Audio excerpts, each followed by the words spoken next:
Moses, one of the most iconic and revered figures in religious history, played a fundamental role in Judaism, Christianity, and Islam. His birth, under extraordinary circumstances, marked the beginning of a life destined for greatness. At a time when his people, the Israelites, were suffering under Egyptian slavery, Moses was born and adopted by an Egyptian princess, growing up inside the palace. However, his connection to his people and their heritage led him on a path of liberation and leadership.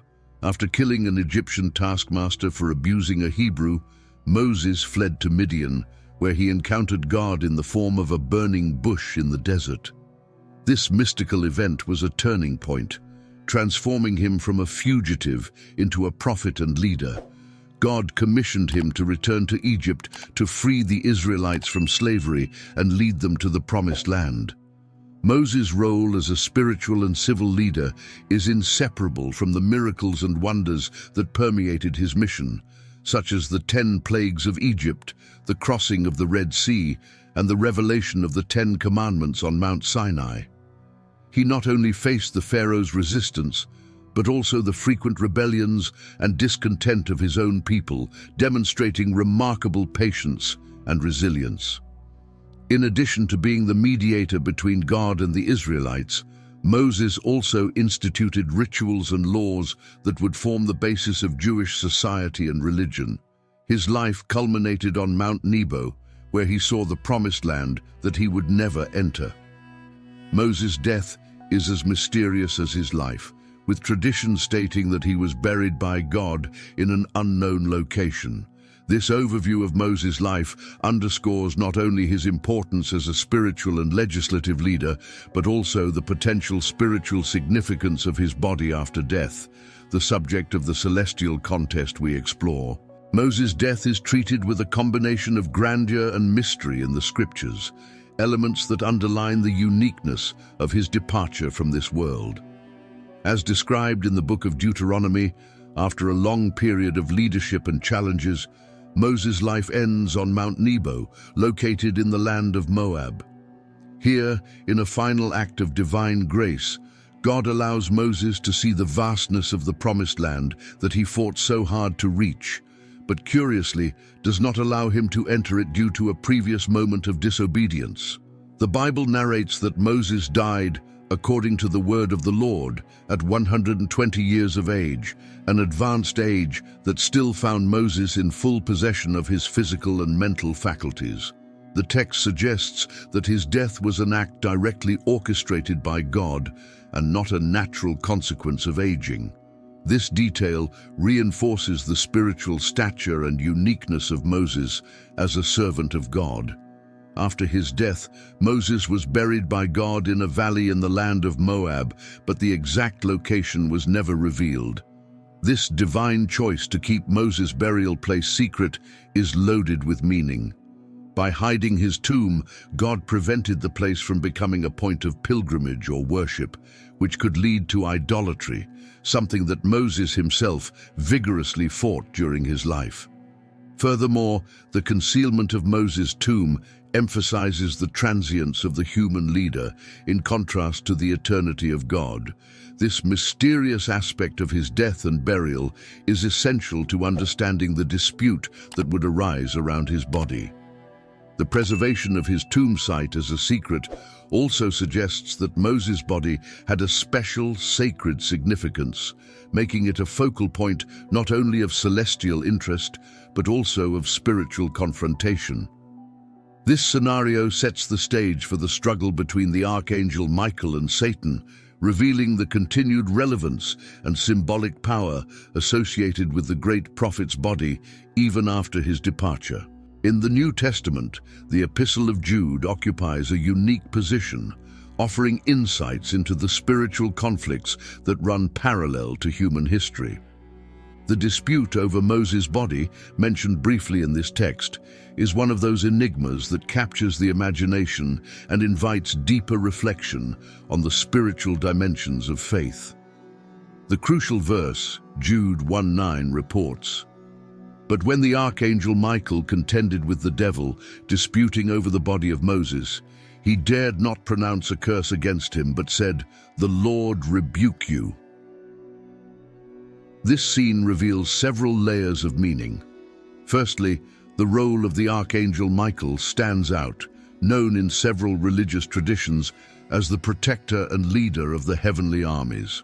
His interaction with Satan over the body of Moses does not involve violence or impetuous condemnation, but rather a cautious reprimand mediated by the power of God, indicating that even in spiritual disputes, there is an order and respect for divine authority. The choice to dispute over the body of Moses, specifically, points to Moses' great stature not only as a religious and civil leader, but also as a central figure in God's spiritual and cosmic plan. Moses, the lawgiver and the man chosen to mediate the covenant between God and Israel, represents a bridge between the divine and the earthly, and his body, even after death, carries significant symbolic power. The mention of this dispute in Jude also serves as a theological lesson for early Christians, emphasizing the reality of an ongoing spiritual struggle between forces of good and evil, visible and invisible. The fact that even Michael, a being of immense power and authority, resorts to the name of God to rebuke Satan, reinforces the notion that all authority and power ultimately derives from God, and that even heavenly beings are subject to his will. This brief narrative in the Epistle of Jude, therefore, not only illuminates respect and limitations within the spiritual hierarchy, but also underscores the continuing importance of Moses in salvation history, demonstrating that the actions and legacy of spiritual leaders have reverberations that cut across time and space, influencing both the earthly and heavenly realms. At the heart of this spiritual confrontation are two prominent figures, Michael, the archangel, and Satan, the adversary. Michael, whose name means "who is like God," is one of the most revered archangels in Judeo-Christian traditions. He is often represented as the protector of God's people and leader of the heavenly armies, combating the forces of evil and defending divine justice.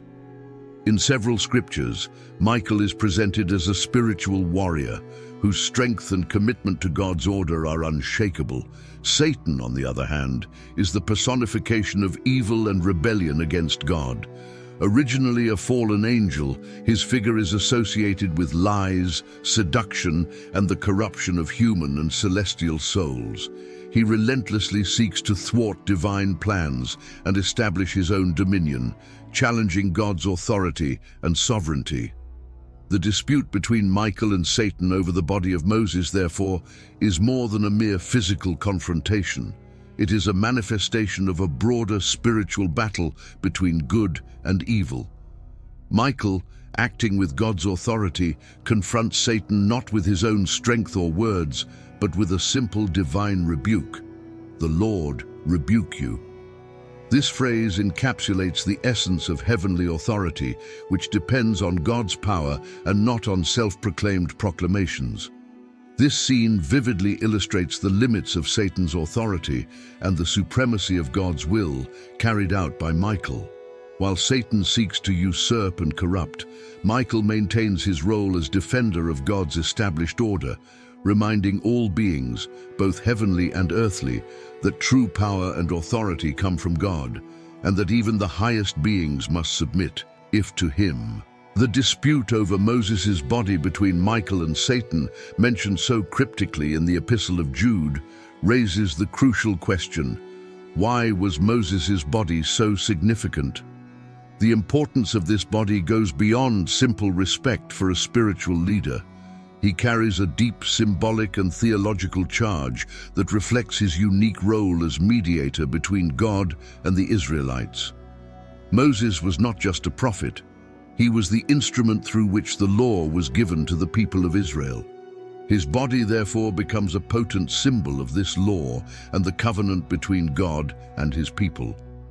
In the Judeo-Christian tradition, Moses is often seen as the central figure in mediating this covenant, which makes his body a reliquary of great holiness and power. Furthermore, the Bible suggests that Moses' body, having been buried by God even in an unknown location, was preserved in ways that are not typical for other human beings. This divine preservation may indicate that Moses' body had a future purpose or significance that transcended his physical death. Satan, known for his desire to subvert and corrupt the sacred, could see Moses' body as a means of challenging God's power or manipulating the sacred for his own nefarious ends. Controlling Moses' body could be seen as a way to influence or disrupt the spiritual order that Moses helped establish.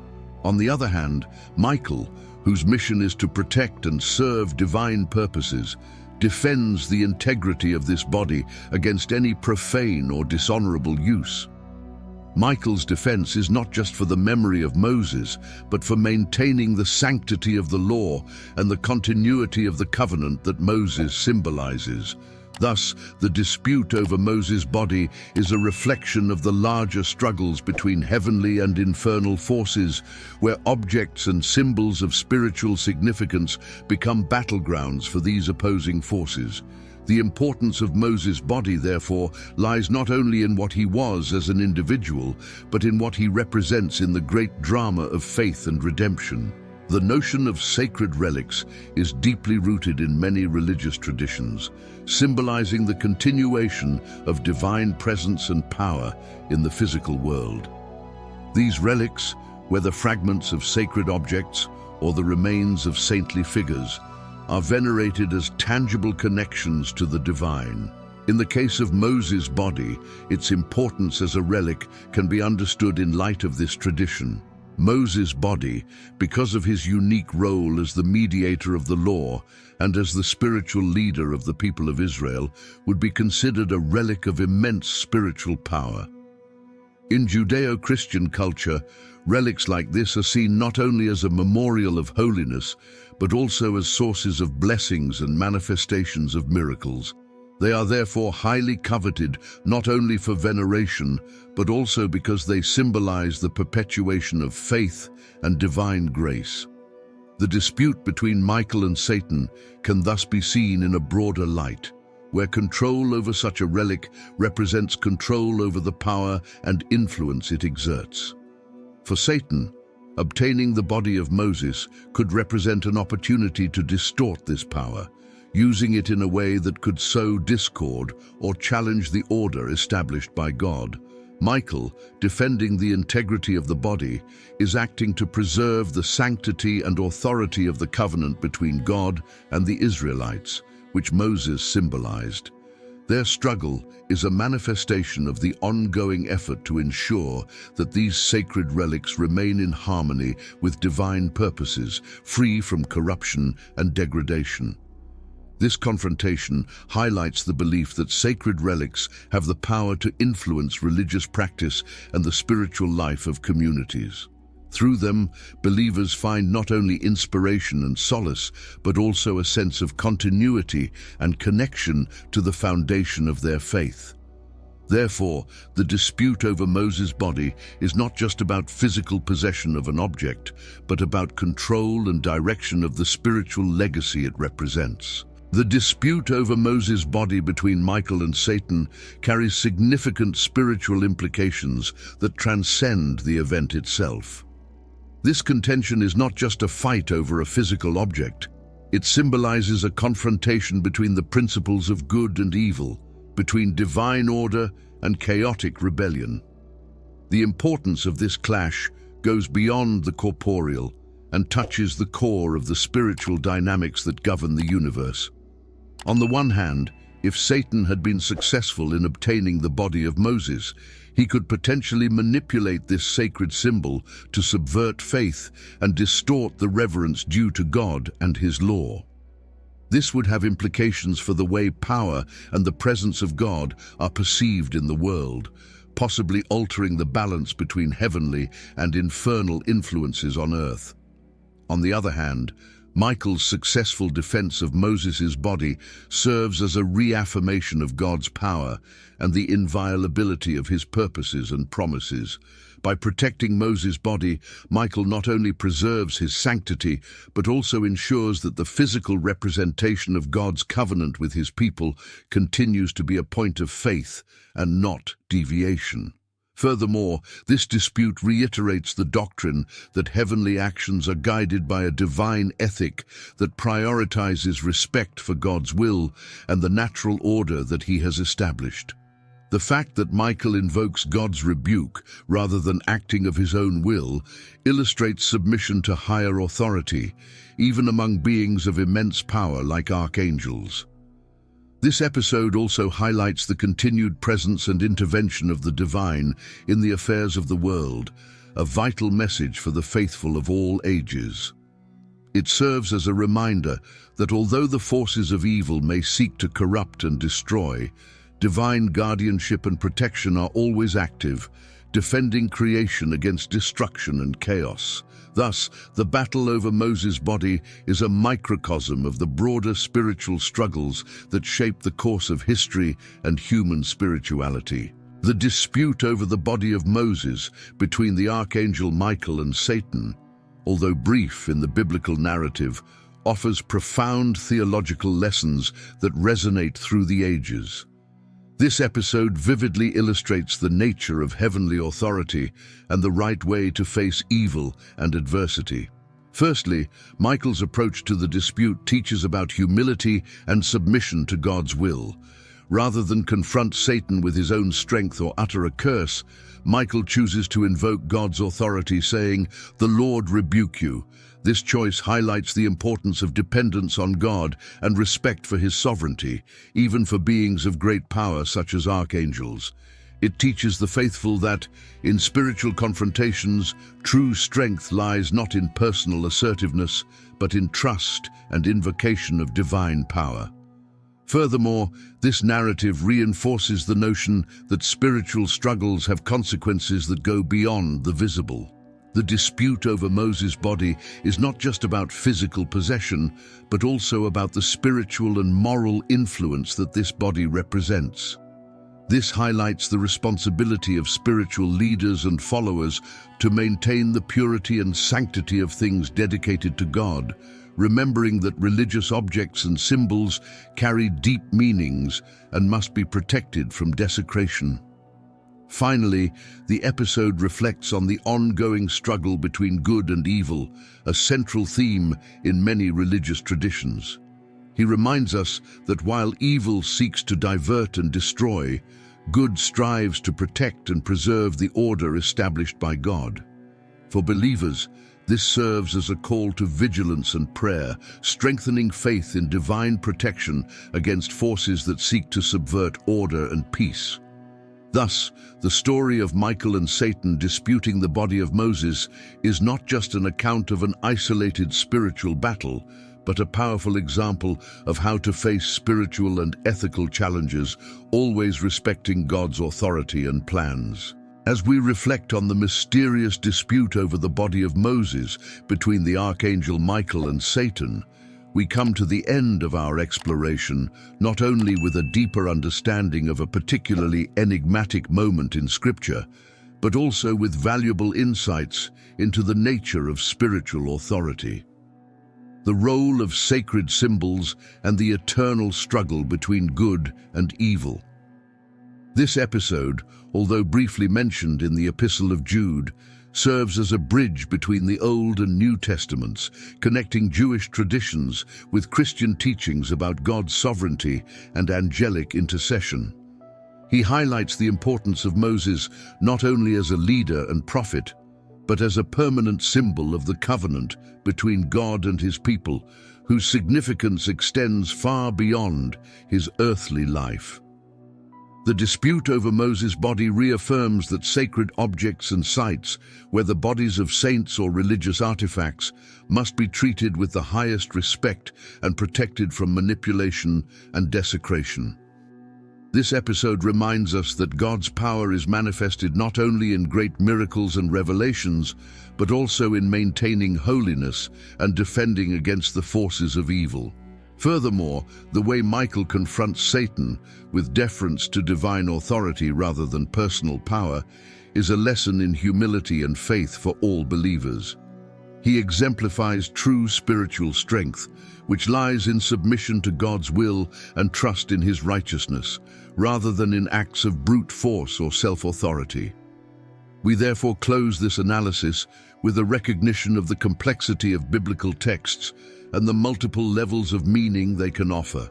The fight for Moses' body challenges us to consider more deeply the spiritual dimensions of our faith and to remain vigilant and faithful, trusting that, above all, God's purpose will prevail against any adversity.